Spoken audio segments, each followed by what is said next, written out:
Aviso. Las siguientes declaraciones pueden herir la sensibilidad del espectador.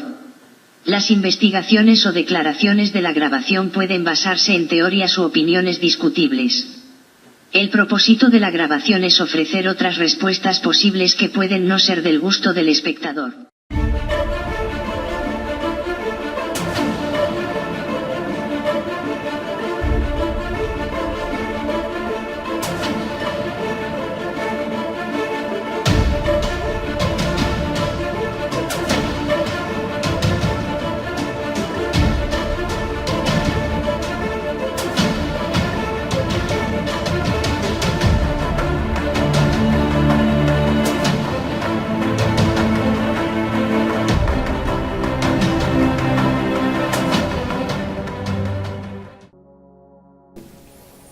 Buenas noches, amigos. La figura de Jesús de Nazaret actualmente solo podemos madurar una idea aproximada en la lectura de los evangelios. ¿Y cuáles son esos resultados? ¿Qué fiabilidad nos ofrecen estos textos evangélicos?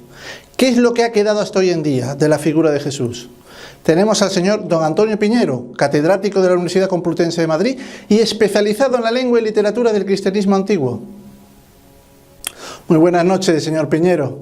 Encantado de tenerle esta noche aquí en nuestro programa. Encantado de estar aquí y saludos a todos los que nos oyen o leen. Basándonos en los evangelios, el Evangelio de Lucas detalla el viaje de María y José a Belén. Pero en el Evangelio de San Mateo no hace siquiera mención del mismo. ¿Es posible que el viaje de María y José de Nazaret a Belén nunca ocurriera? Bien, no podemos saber exactamente cuál es la verdad. Pero lo más probable, en todo caso, sea el de Mateo, que supone una estancia de la familia de Jesús en Belén, es decir, en Jerusalén, al lado, distan 8 kilómetros. Y segundo, es más probable eso porque el viaje de Lucas está íntimamente vinculado con un suceso que, tal como lo presenta Lucas, no es histórico, que es el censo de Quirino. Otros dicen Quirinio o lo transliteran como Cirino. Yo siempre he dicho Quirino. Bien, bueno, sabemos por la historia que Quirino era gobernador de Siria, legado de Siria, en el año 6 después de Cristo. Y coinciden Mateo y Lucas en que Jesús nació durante el reinado de Herodes el Grande. Ahora bien, Herodes el Grande murió el 4 antes de Cristo. Luego Jesús, aunque parezca extraño, nació antes de Cristo, en la manera como contamos. Entonces, entre el momento en que Lucas dice que la familia se movió por un censo que se hizo en Judea en tiempos del legado de Siria Quirinio, y el momento en que ellos dos, Lucas y Mateo, coinciden entre sí, habría una diferencia de 10 años. Y negativa para Lucas. Eso por una parte. Segundo, porque Lucas dice que hubo un censo universal y que nosotros sepamos y conocemos bastante de Augusto. Augusto jamás hizo un censo universal de todas las regiones o provincias del imperio, ya fueran senatoriales o dependientes de él. Nunca. Y tercero también, si es que Jesús nació en tiempo de Herodes el Grande, que era rey y amigo, socio del pueblo romano, es imposible que el emperador, bueno, el príncipe, le gustaba llamarse Augusto, era imposible que el príncipe le hubiera impuesto un censo en su propio territorio, porque iría, digamos, contra la constitución de ser rex, rey, socius, socio, imperii romani, del imperio romano, et amicus, y amigo. Por lo tanto, por esas razones, en todo caso, me quedaría con Mateo. Ahora bien, como toda la historia del nacimiento de Jesús en Mateo es tremendamente legendaria, los magos, la huida a Egipto, la matanza de los inocentes, la estrella de Belén, son casos absolutamente legendarios, un historiador no se quedaría ni con uno ni con otro y diría, en honor a la verdad, no lo sabemos. Jesús, aparte de su valor religioso, comprendió antes que nadie de su época que era necesario un cambio. Realmente, si se lo dice así a la gente, un cambio lo va a entender al modo moderno.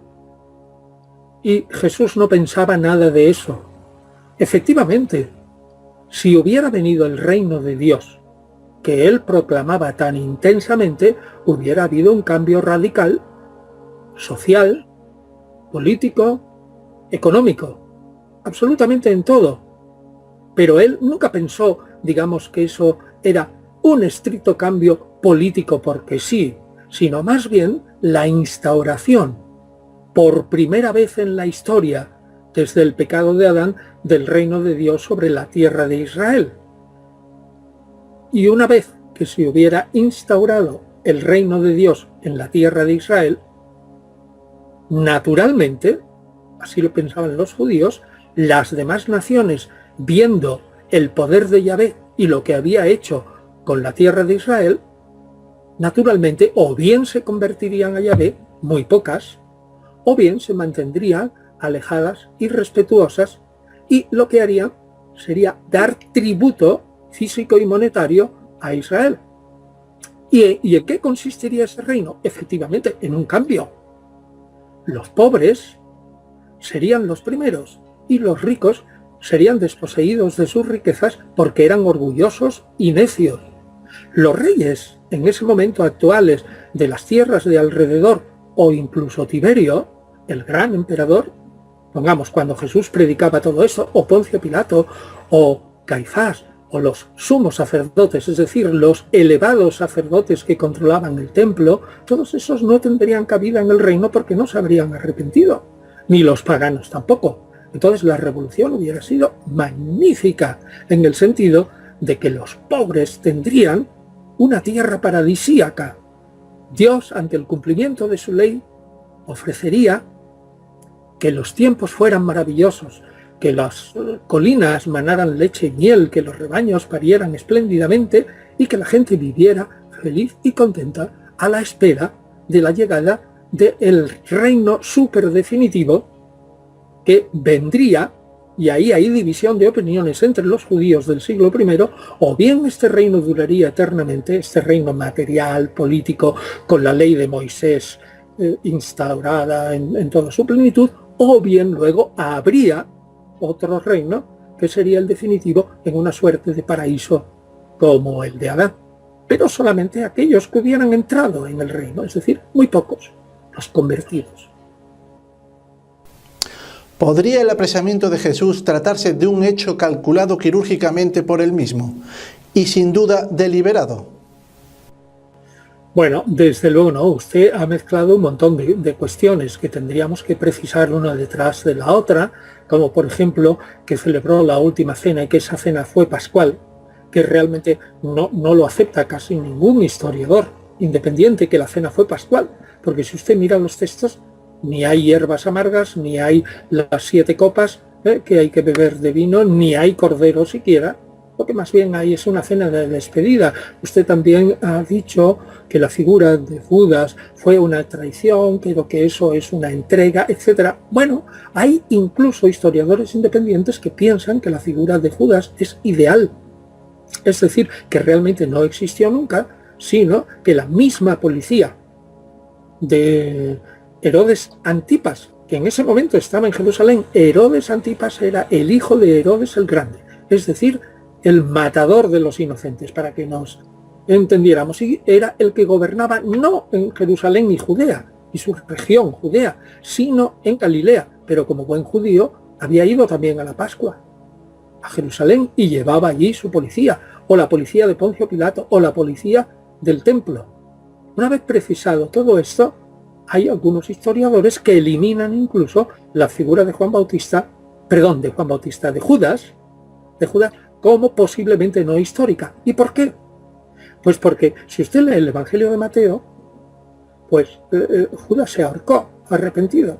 Sin embargo, si usted lee los Hechos de los Apóstoles, que es la segunda parte del Evangelio de Lucas, la segunda parte, no hubo tal ahorcamiento, sino realmente Judas cayó al vacío, se precipitó, bien le empujaron o se tiró él, y al caer, flash, explotaron sus entrañas y se desparramaron por el suelo.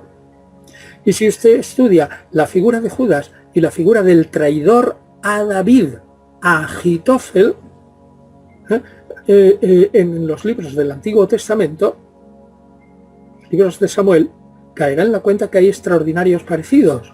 Y dicen, si existió Judas, al menos ha sido remodelado de alguna manera, de tal modo que no podamos científicamente poner una raya entre qué es remodelación y qué es historia.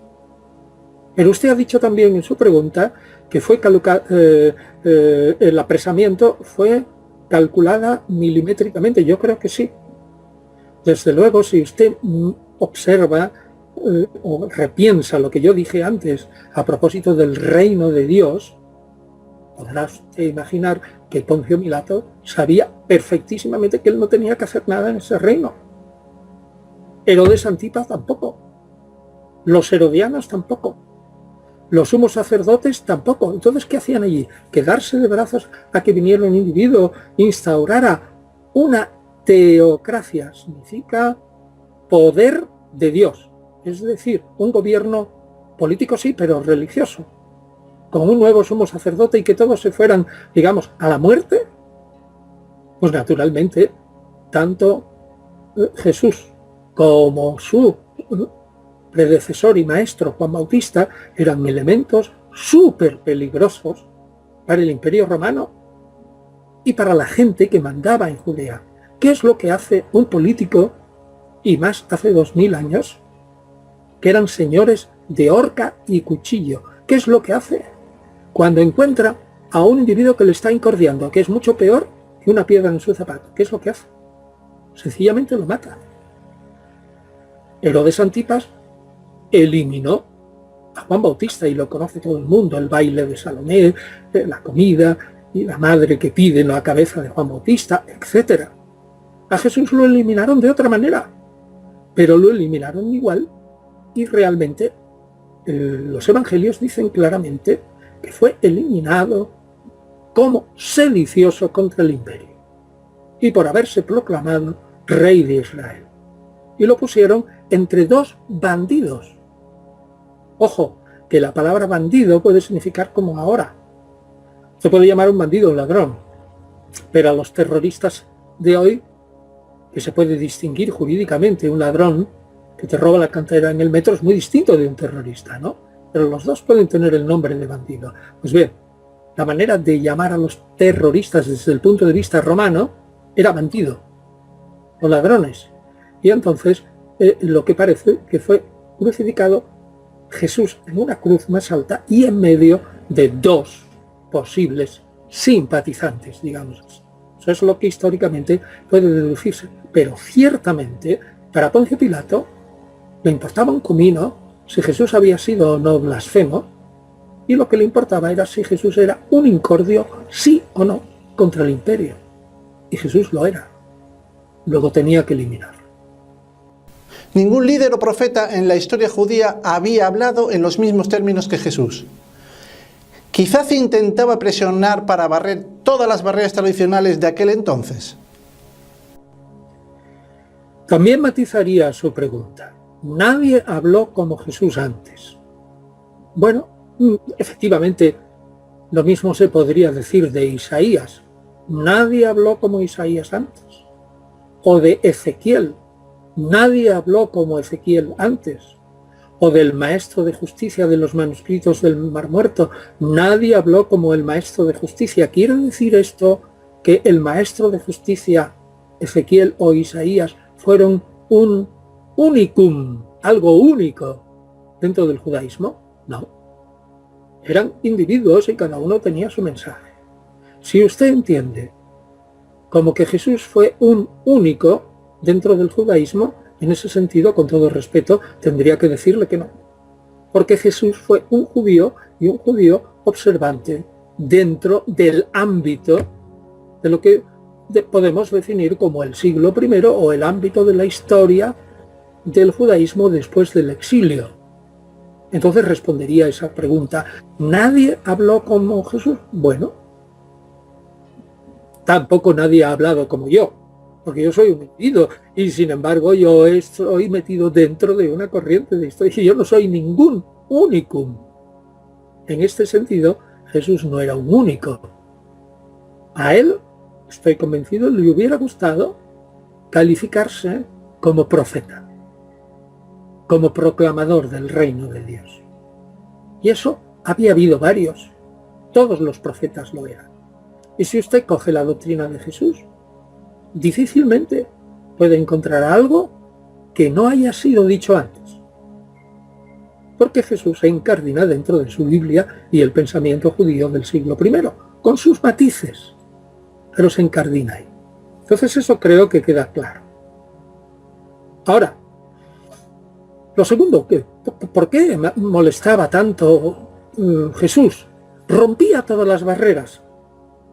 Sinceramente, eso va unido también a la idea que suele tener la gente de que Jesús rompió las barreras de la pureza, quebrantó el sábado, se enfrentó a la ley, y todo eso es un mito. Si analizamos cuidadosamente los evangelios, Jesús no rompió el sábado, no quebró el sábado, discutió de la ley como cualquier otro fariseo, y Jesús era al menos un fariseo de Galilea, que eran especiales, ni tampoco se comportó como quien quebranta en general el marco judío, porque incluso esa acción violenta del templo, que podemos luego discutir, realmente estaba dentro del intenso sabor profético de alguien que quiere que el templo cumpla exactamente su función, según la voluntad de Dios. Por lo tanto, no se le puede llamar en ese sentido alguien que quiebra el judaísmo. Todo lo contrario.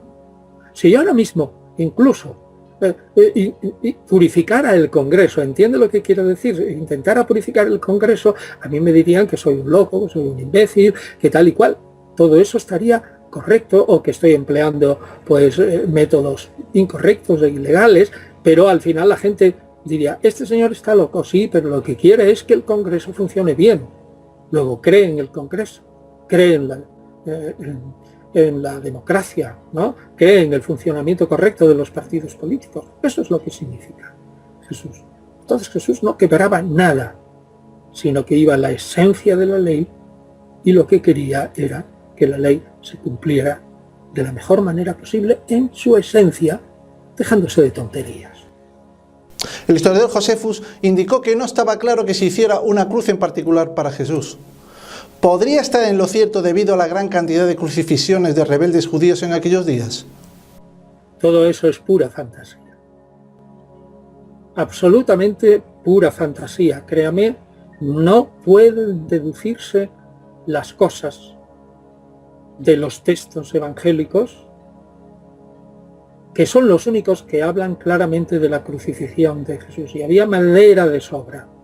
Madera de sobra. Es más, de lo que está usted hablando, de lo que dice el historiador, que no sé por qué lo llama en latín, porque lo habrá tomado de algún libro en inglés que dice Josephus, pero nosotros lo conocemos como Flavio Josefo, castellanizado, y nuestra traducción de Josefo es antiquísima, como la de Tucídides, del siglo XVI o XVII. O sea, que es bien conocido en la historia de la literatura española. Pues bien, lo que dice Josefo a propósito se refiere a la cantidad enorme de crucificados que hizo Quintilio Varo cuando, después de la muerte de Herodes el Grande, todo el pueblo se levantó contra el sucesor de Herodes el Grande, Arquelao. La muerte de los crucificados fue en torno, digamos, a los 2000. Y se dice que Quintilio Varo adornó, entre comillas, los accesos al templo y a las murallas de tal modo que aquel que fuera a Jerusalén y al templo viera y pasara por un jardín entre comillas también, de árboles, es decir, de cruces, en donde había un muerto. Bueno, pero eso había pasado aproximadamente 35 años antes de la muerte de Jesús. Y por lo tanto ya se habrían recuperado los olivos y da la impresión de que había muchos olivos alrededor de Jerusalén y sobre todo en el Monte de los Olivos. Si no, habrían llamado montes de los ex-olivos. Es decir, que realmente lo que usted dice es pura fantasía. Como es pura fantasía, que Jesús no murió, que fue a Cachemira y todas esas cosas. Entre otras razones, porque los romanos mataban muy bien.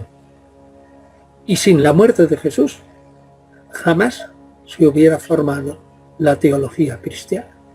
Jamás.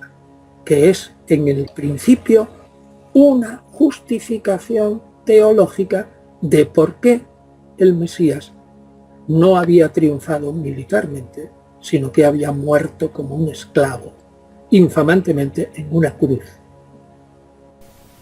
La imagen de Jesús es la más reconocida del mundo, tanto por creyentes como por no creyentes. Sin embargo, la imagen de Jesús no se detalla en ninguno de los evangelios. Otro dato importante es que Jesús siempre aparece con el pelo largo. Mas San Pablo escribe: es deshonroso que un hombre lleve el pelo largo.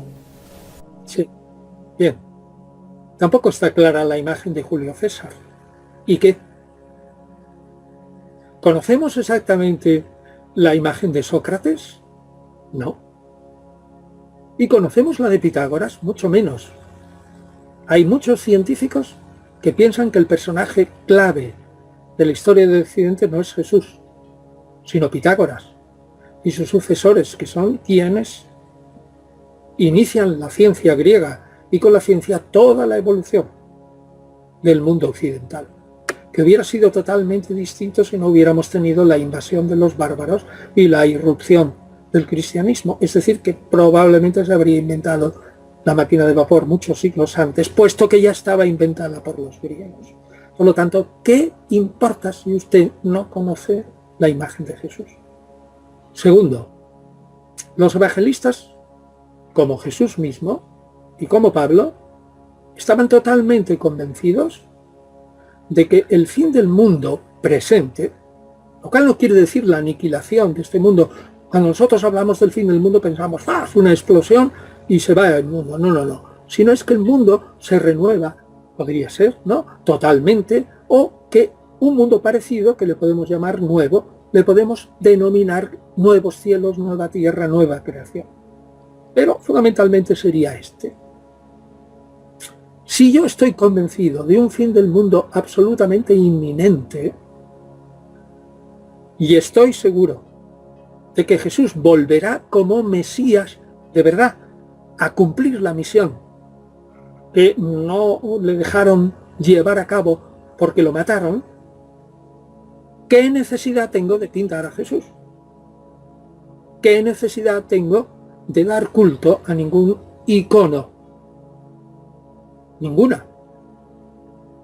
Los evangelios se componen en un momento en que la espera del fin del mundo era férvida, cálida, volcánica, inminente. Por tanto, nadie se preocupó de pintar la imagen de Jesús, porque eso no importaba. Que llevara el pelo largo o no, también algunos sabemos que en Galilea no todo el mundo estaría de acuerdo con lo que dice un judío, Pablo de Tarso de Cilicia, que pertenece a Asia Menor, a la provincia de Galacia. Aunque él es de su provincia de Cilicia. Bueno, pues es que realmente es posible, además, que circularan por Galilea montones de tropas auxiliares de los romanos que fueran sirios o que fueran tirios, libaneses hoy diríamos, y que tuvieran el pelo largo. O sea que no podemos decir eso. Lo que sí es cierto es que Pablo opina que por naturaleza, si no me equivoco, capítulo 11 de 1 Corintios, cuando habla de las mujeres en las asambleas litúrgicas de la ciudad de Corinto, lo que dice es que él cree que según la naturaleza al hombre se le ha dado otros adornos, pero no el pelo. El pelo se le ha reservado a las mujeres. Y así como es decoroso y honroso para las mujeres tener pelo largo, es indecoroso y deshonroso para los hombres. Eso es totalmente verdad. Es una de las cosas que le achacan a Pablo de que sea en eso un tanto machista. Pero bueno, Pablo era un individuo de su tiempo.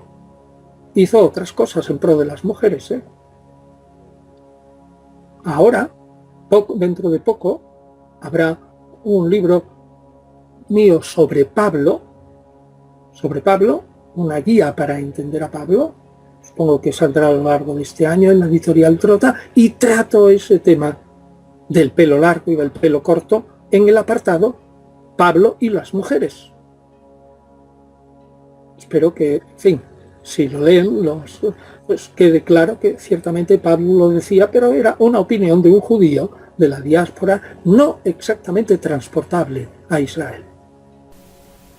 Muchos historiadores consideran los evangelios como documentos históricos no fiables, por tratarse de transcripciones orales.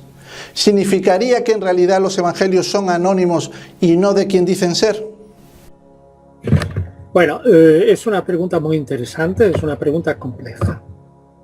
Lo que nosotros conservamos no son todos los evangelios que se escribieron, pero hay unanimidad, prácticamente consenso unánime, en que el primer evangelio, cronológicamente hablando, es posterior a la caída de Jerusalén en la primera revolución judía contra Roma, que duró desde el 66 hasta el 70, con la caída de Jerusalén y el incendio y destrucción del templo. Y es el Evangelio de Marcos, y se compuso como mínimo en el 71, como mínimo. Y nosotros no tenemos ciertamente la primera edición, por lo menos la segunda. Es posible, sin embargo, que otros evangelistas posteriores, como Mateo y Lucas, es posible que además de copiar de Marcos, eso es absolutamente seguro, desde el siglo XIX lo sabemos y no duda nadie, o casi nadie, además de copiar de Marcos, tuvieron delante por escrito otro texto que podemos llamar evangelio desconocido o fuente de los dichos de Jesús, que contenía sobre todo sentencias de Jesús.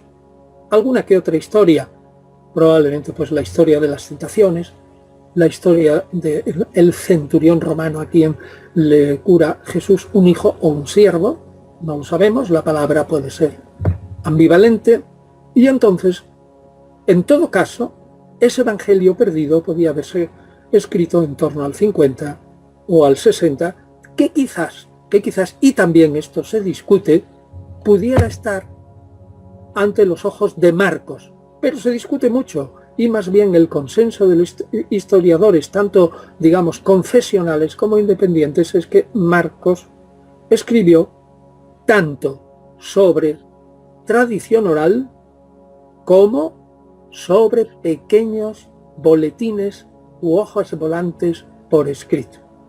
Repito, por tanto, el Evangelio de Marcos de ningún modo se basa solo en la tradición oral. Uno, por lo menos es absolutamente seguro que tenía delante una historia de la pasión. Segundo, es incluso casi seguro que nada más empezar el Evangelio, está utilizando una fuente que entre los estudiosos se llama Un día en Cafarnaún, y que copa sobre todo el primer capítulo casi entero del Evangelio de Marcos, que tenía otra fuente de parábolas, que probablemente tenía una colección de milagros, que probablemente tenía una unión de escenas de dichos de Jesús en las que se mezclaban un barco para cruzar el mar de Genesaret, o el lago de Galilea, el mar de Galilea, y historias de milagros. fuente que también utiliza el cuarto evangelio. Es decir, es absolutamente erróneo y hay consenso, repito, entre estudiosos independientes, no confesionales, y estudiosos confesionales, en que Marcos, el primer evangelio, no utiliza solamente, ni mucho menos, tradición oral, sino también tradición escrita. Pero al mismo tiempo, tenemos que decir que Marcos, ni la tradición oral, ni esa presunta, reconstruida tradición escrita, la transmite tal cual, sino que la manipula, entre comillas, es decir, la reelabora, la reescribe, cambia de lugar algunas cosas, añade, quita cosas, reelabora toda la historia de la pasión y hace una suerte de primera biografía de Jesús, que es, digamos, el origen de todos los evangelios que van a venir después, pues de algún modo tienen presente a Marcos. Ahora, la pregunta es, la que usted decía, ¿podemos decir, sin embargo, que los evangelistas son anónimos? Es decir, que no conocemos de verdad quiénes son. Y la respuesta es rotundamente sí. Porque detrás de la palabra Marcos no sabemos si está Juan Marcos, que aparece en los Hechos de los Apóstoles como compañero de Pablo. No sabemos quién es Lucas, que aparece en la epístola de los Colosenses como médico, y en los Hechos pues, no aparece, pero vamos así estrictamente en otras cartas paulinas, no escritas por Pablo, sino por sus discípulos. Aparece también Lucas, bueno, pero no sabemos más del nombre, en todo caso que era médico y quizás compañero de Pablo. ¿Pero quién era Mateo? No tenemos ni idea. ¿Era el mismo que Leví, el publicano? No lo sabemos. ¿Y quién era Juan? Tampoco lo sabemos. Lo que sí sabemos es que Juan, probablemente junto con Santiago, el discípulo amigo de Jesús, Santiago, hijo del Zebedeo, y Juan su hermano, probabilísimamente los dos, aunque los Hechos de los Apóstoles habla solo de uno, pero probablemente los dos, tanto por el Evangelio de Marcos, en general, como por otra tradición, probablemente los dos murieron. Entonces, Juan murió ciertamente antes de que se compusiera este llamado Evangelio de Juan. Además, también este Evangelio de Juan no es el mismo Juan que el autor del Apocalipsis, porque tienen una lengua distinta, un modo de escribir distinto, no solo las palabras, sino el estilo, y una teología radicalmente distinta. Ahora bien, a partir de entre el 130 y el 150 tenemos una obra perdida de un tal Papías, que era una especie de tratado sobre los dichos del Señor, que recoge un historiador que se llama Eusebio de Cesarea a principios del siglo IV, o sea, en torno a, pongamos, 320. Este Eusebio de Cesarea es valiosísimo no por sus ideas propias, sino por las citas de textos antiguos. Y ahí sí recoge que en torno entre el 130 y el 150 ya existía la tradición de que había por lo menos los nombres. De Lucas no habla los fragmentos recogidos por Eusebio, pero sí habla de Marcos, y habla de Mateo y habla de Juan. Y de Marcos dice que fue no discípulo de Pablo, sino de Pedro, y que recogió todo aquello que Pedro había dicho, aunque no lo recogió por orden, sino tal como a él le pareció, un tanto desordenado. De Mateo dice que escribió su evangelio en hebreo y que cada uno lo tradujo como pudo. Eso dice Papías. Y de Juan dice que fue un discípulo que vivió mucho tiempo y apenas dice nada de lo conservado. Por lo tanto, sí que respondería a su pregunta directamente. ¿Son anónimos? La respuesta es sí. Rotundamente sí, son anónimos Porque detrás de esos nombres, que se consolidan, pues aproximadamente 100 a 120 años después de la muerte de Jesús, imagínense un biógrafo de un político actual del que acaba de morir, ¿no? Suárez, por ejemplo. Que se consolide el nombre de su biógrafo dentro de 150 años, pero que antes no se sepa absolutamente nada. Pues es evidente que pertenece a la tradición. Lo que pasa es que nosotros, 2000 años después, 150 años nos parece poco, pero 150 años o 130 son muchos, o 120. Así que no tenemos ninguna tradición fidedigna. Y los llamamos Mateo, Marcos, Lucas y Juan por comodidad. Ni siquiera sabemos quién era el discípulo amado, que aparece 5 veces en el cuarto evangelio. ¿Era una figura ideal? Desde luego no pertenecía al grupo de los 12. Era otro de esos muchos discípulos, dice algún investigador, de esos 72 que según el evangelio de Lucas mandó Jesús a los pueblos de Galilea, ya que se venía encima el final del mundo, la irrupción del reino de Dios, y él no le daba tiempo a predicar en todo sitio. Pues no lo sabemos. ¿Es una figura ideal? Digamos, el ideal del discípulo perfecto que funda una tradición sobre Jesús. Tampoco lo sabemos. Debemos ser humildes y sinceros y no montarnos películas de las que no tenemos ni un guión. El historiador de verdad normalmente sabe que cuando trata de cosas de historia antigua, la mayoría de sus datos son hipótesis. Es decir, hay unos datos sueltos, las une los datos y dice, debería decir, me parece que quizás, tal vez, a lo mejor es posible que, y lo que sigue. Vamos a ser absolutamente humildes porque la historia antigua es muy difícil de reconstruir con veracidad. El obispo Irineo, en el año 180 después de Cristo, prohíbe y condena el Evangelio de Judas en boca de muchos en aquellos años. ¿Es posible que el rechazo de la figura de Judas se utilizó para demonizar y perseguir al pueblo judío injustamente, haciendo uso de este estereotipo?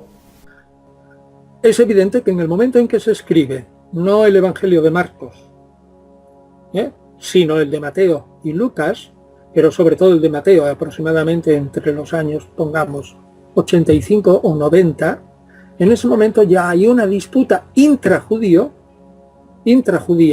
entre aquellos que creen en Jesús como Mesías y aquellos que no. Y es posible que haya habido roces, y es posible también que en ciertas sinagogas, cada sinagoga era autónoma, se estuviera ya rechazando a algunos. Esto aparece bien claro en el Evangelio de Juan, que a lo mejor es de los años 95 a 100, un poquito más tardío, se estuviera ya rechazando a esos judíos nazarenos que creían que el nazareno, Jesús, era el Mesías. Y es evidentísimo que independientemente de que Judas hubiera sido o no traidor o entregador, independientemente, porque Yehudá no significa en hebreo propiamente el amado, el elegido, aquel en el que Dios tiene su complacencia, es decir, el nombre en sí no es ningún insulto. Es muy posible que los cristianos que ya no conocían el hebreo, pues realmente lo interpretaran y lo asociaran con Judas. No lo niego, pero como Judas muere y recibe su castigo, la fuente del antijudaísmo cristiano no es propiamente la figura de Judas por haber sido un traidor. No. La fuente del antijudaísmo cristiano es un capítulo, el capítulo 2 de Primera Tesalonicenses, en un fragmento que yo considero espurio, falso, del mismo Pablo, en el que se habla que los judíos son malvadísimos, que la ira de Dios va a caer sobre ellos hasta el fin, que son enemigos de todos los hombres y que ellos fueron los que mataron a Cristo. Yo creo que ese texto no es de Pablo. Primera Tesalonicenses, si no recuerdo mal, cito de memoria, capítulo 2, en torno al 10. 2, versículo 10, por ahí, citando de memoria. Pero es fácil. Tesalonicenses es muy, muy pequeñita. Las verdaderas raíces de ese poderoso antijudaísmo es sobre todo el Evangelio de Mateo. Y el mismo Marcos, cuando presenta a todo el pueblo judío como seducido por sus jefes y cambian de prácticamente estar enamorados del caudillo Jesús a odiarle en un segundo y piden su muerte. Y sobre todo cuando Mateo hace gritar al pueblo: sí, sí, libra a Barrabás, y castiga con la muerte a Jesús. Y cuando interviene Poncio Pilato, dice el pueblo: caiga su sangre sobre nosotros y nuestros hijos. Ese es el inicio. Ahora bien, si eso lo une con Pablo, Pablo escribe Primera Tesalonicenses en el año 51. Si fuera auténtico, en el año 51 ya se achaca a todo el pueblo judío la muerte de Jesús. Luego Mateo en el 85 con frases terribles, como acabamos de decir.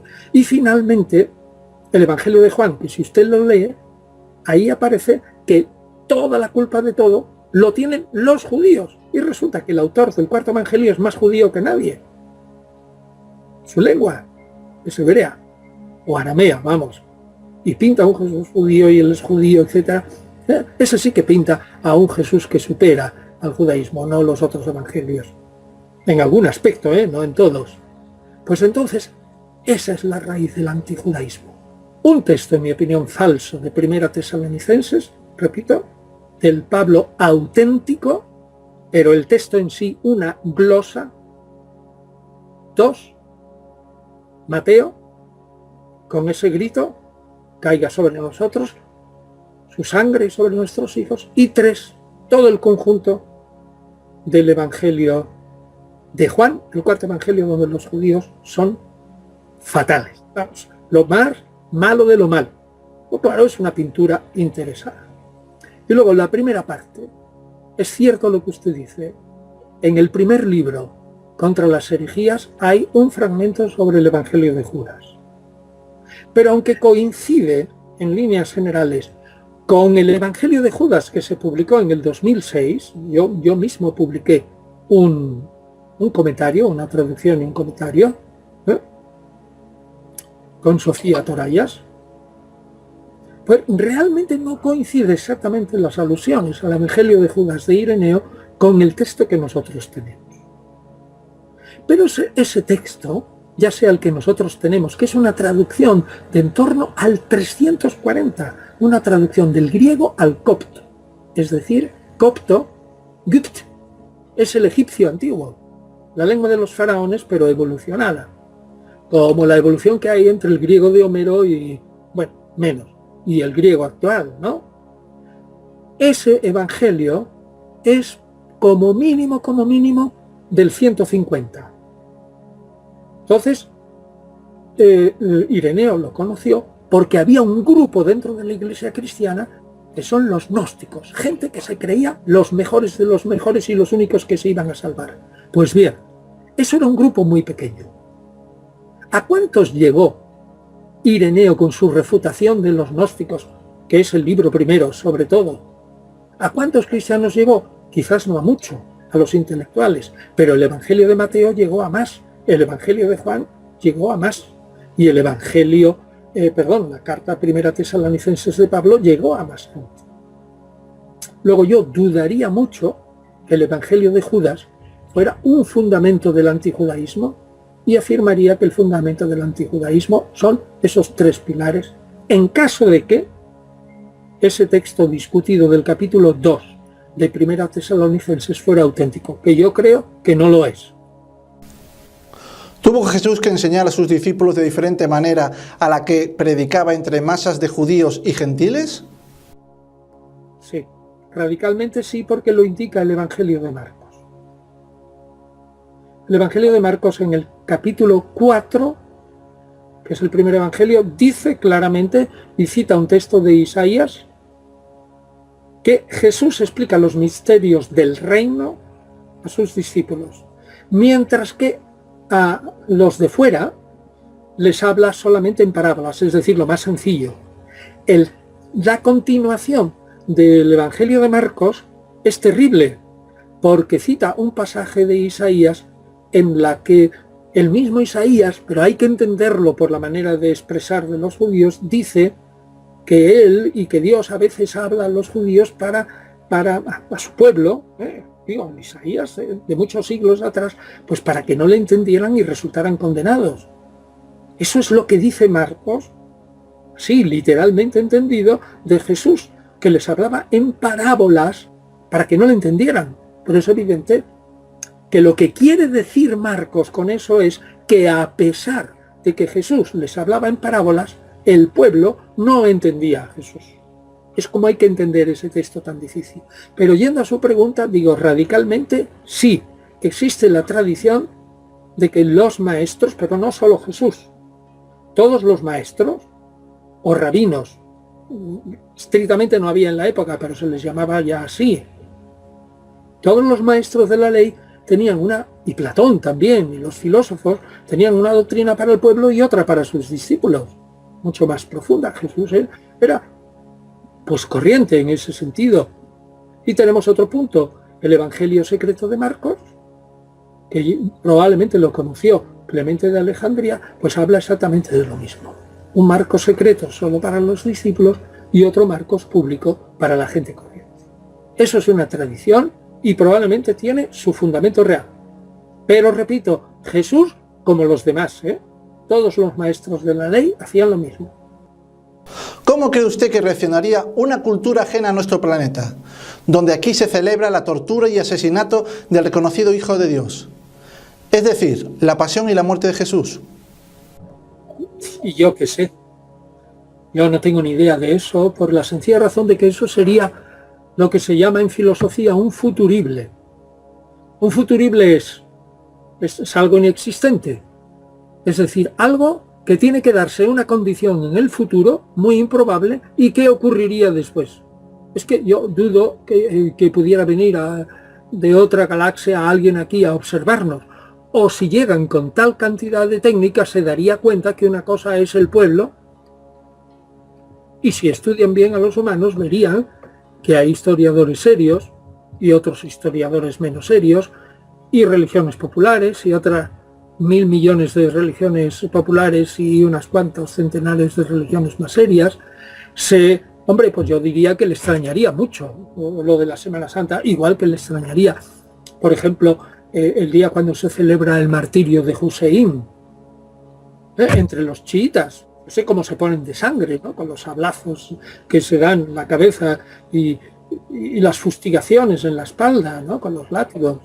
Bueno, sería así, pero bueno, a mí eso, sinceramente, yo no puedo responder a su pregunta porque es que además sobrepasa, digamos, yo soy escéptico y bastante ignorante en un montón de cosas, pero desde luego mi racionalismo es radical y yo soy un filólogo. Y los filólogos somos gente muy, muy pedestre, que lo único, nos dedicamos toda la vida a editar los antiguos, textos antiguos y a decir, señalando con el dedo, pues el texto esto dice esto.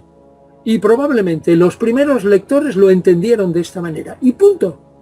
Y lo demás allá usted.